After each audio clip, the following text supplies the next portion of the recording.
एक समय की बात है।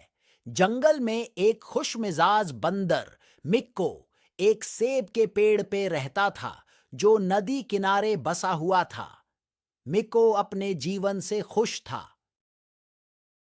एक दिन थका हुआ मगरमच्छ क्लाइड नदी की गहराइयों से आकर मिक्को से अपनी भूख का इजहार करता है।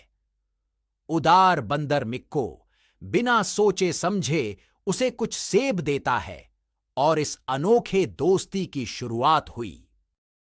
You are welcome. यह न केवल बंदर और मगरमच्छ के बीच अनपेक्षित दोस्ती का आरंभ था, बल्कि दिन रात क्लाइड और मिको एक साथ रहने लगे।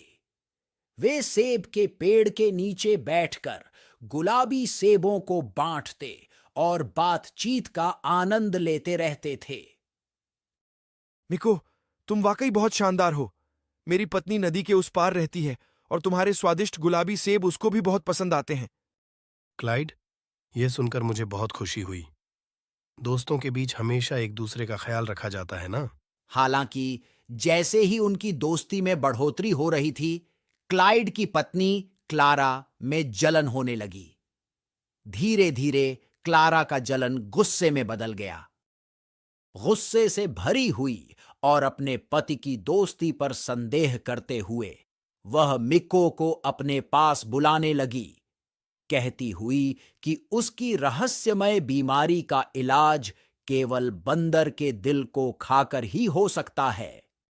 अगर तुम मुझसे प्यार करते हो और मुझे ठीक करना चाहते हो, तो तुम्हें अपने प्यारे दोस्त मिको को हमारे घर बुलाना चाहिए। मैं क्या करूं?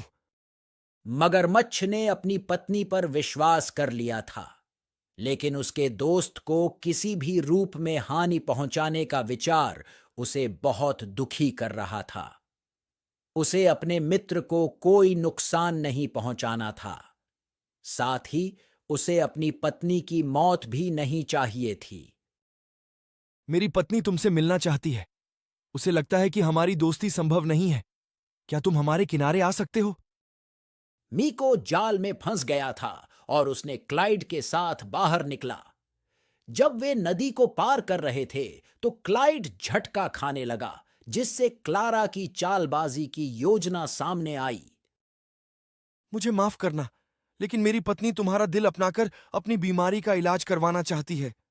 मीको को पहले तो थोड़ी हैरानी हुई और उसने शुरुआत में यह विश्वास नहीं किया, लेकिन जल्दी ही उसने अपने आप को संभाल लिया और कहा, मैं समझता हूं। मैं खुशी से अपना दिल दे दूंगा, लेकिन मैंने उसे अपने पेड़ पर छोड़ दिया है।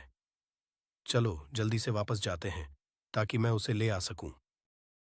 बेवकूफ मगरमच्छ, जो अपनी पत्नी के अंधे प्यार में डूबा था। जैसे ही वे सेब के पेड़ के पास पहुंचे, मिको तेजी से पेड़ पर चढ़ा और क्लाइड से गुस्से में बोला, तुम अपनी पत्नी से कह सकते हो कि उसका पति सचमुच में बहुत बड़ा मूर्ख है। तुम्हारा अंधा प्यार मुझे लगभग मार ही डाल देता। और इस तरह चतुर बंदर ने मूर्ख मगरमच्छ को धोखा देकर हराया, जिससे सिर्फ क्लाइड ही नहीं, बल्कि जंगल को भी एक मूल्यवान सीख मिली कि संकट के क्षणों में धैर्य रखना चाहिए, ताकि हम कठिन समय का डटकर सामना कर सकें। कृपया हमारा समर्थन करें और एप्लीकेशन को अपने